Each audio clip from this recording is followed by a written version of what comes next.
Oke, sebelumnya Assalamualaikum warahmatullahi wabarakatuh. Nama saya Rian Nurdiansah, NIM 2052010039 kelas A1. Di sini saya akan mencoba memaparkan materi tentang tugas rekayasa gempa.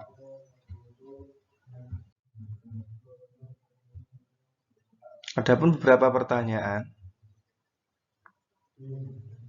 Pertanyaan pertama yaitu, apakah itu gempa?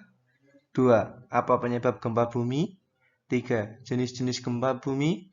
4. Apa yang harus dilakukan ketika terjadi gempa bumi?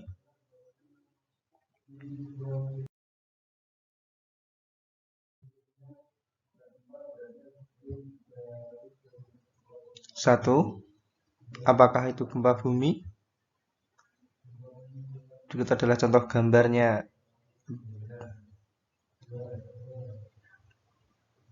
Gempa bumi adalah getaran atau guncangan yang terjadi di permukaan bumi akibat pelepasan energi dari bawah permukaan secara tiba-tiba yang menciptakan gelombang seismik.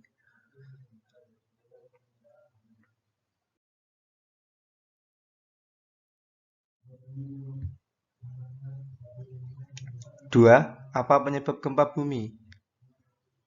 1. Pergeseran lempeng bumi. Gempa yang disebabkan oleh pergeseran lempeng bumi disebut dengan gempa tektonik. 2. Aktivitas vulkanik atau erupsi gunung meletus. 3. Runtuhan. Gempa ini bisa terjadi karena adanya longsor di daerah tebing. 4. Meteor.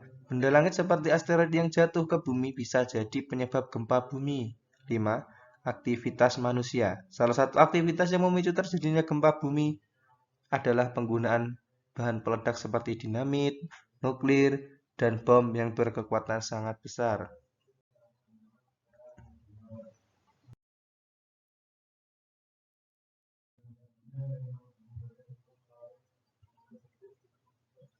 Tiga, jenis-jenis gempa bumi. Jenis-jenis gempa bumi dibedakan menjadi dua, yaitu berdasarkan penyebab dan kedalamannya. A. Berdasarkan penyebabnya. Menurut penyebab terjadinya gempa bumi dibedakan menjadi tiga jenis, yaitu gempa vulkanik. Gempa vulkanik adalah gempa bumi yang disebabkan oleh letusan gunung berapi. Contoh, gempa gunung Bromo, gempa gunung Una-Una, gempa gunung Krakatau, dan lain-lain. 2. Gempa tektonik. Gempa tektonik adalah gempa bumi yang terjadi karena pergeseran lapisan kulit bumi akibat pelepasannya energi di zona penjaman. 3. Gempa runtuhan atau terban. Gempa runtuhan atau terban adalah gempa bumi yang disebabkan oleh tanah longsor, gua-gua yang runtuh, dan sejenisnya.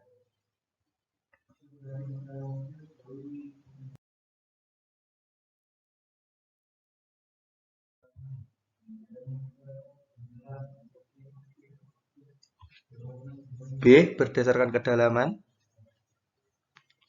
Berdasarkan kedalamannya, jenis-jenis gempa bumi juga dibedakan menjadi tiga, yaitu 1. Gempa bumi dalam.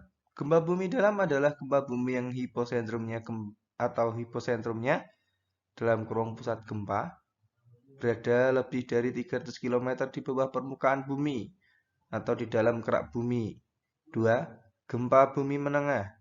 Gempa bumi menengah adalah gempa bumi yang hiposentrumnya berada antara 60 km sampai 300 km di bawah permukaan bumi. Gempa bumi menengah pada umumnya menimbulkan kerusakan ringan dan getarannya lebih terasa. 3. Gempa bumi dangkal. Gempa bumi dangkal adalah gempa bumi yang hiposentrumnya berada kurang dari 60 km dari permukaan bumi. Gempa bumi ini biasanya menimbulkan kerusakan yang besar.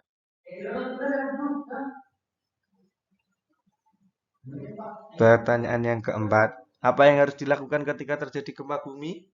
1. Bila berada di dalam rumah, jangan panik dan jangan berlari keluar berlindung di bawah meja atau tempat tidur. 2. Bila berada di luar ruangan, jauhilah bangunan-bangunan tinggi, dinding, tebing terjal, pusat listrik, dan tiang listrik, papan reklame, pohon yang tinggi, dan sebagainya. 3. Bila berada di dalam ruangan umum, jangan panik dan jangan berlari keluar karena kemungkinan dipenuhi orang. Jauhi benda-benda yang mudah tergelincir seperti rak, lemari, kaca, jendela, dan sebagainya.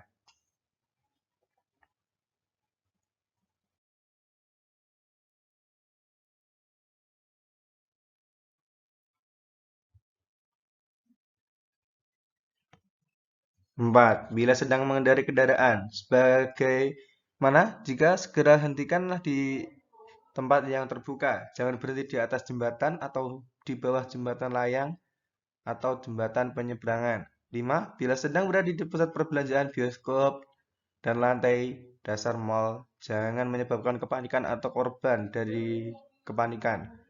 Ikuti semua petunjuk dari pegawai atau satpam. 6. Bila sedang berada di dalam lift, jangan menggunakan lift saat terjadi gempa bumi atau kebakaran. Lebih baik menggunakan tangga darurat. Jika ada merasa getaran gempa bumi saat berada di dalam lift, maka tekanlah semua tombol sampai terbuka, lalu keluar.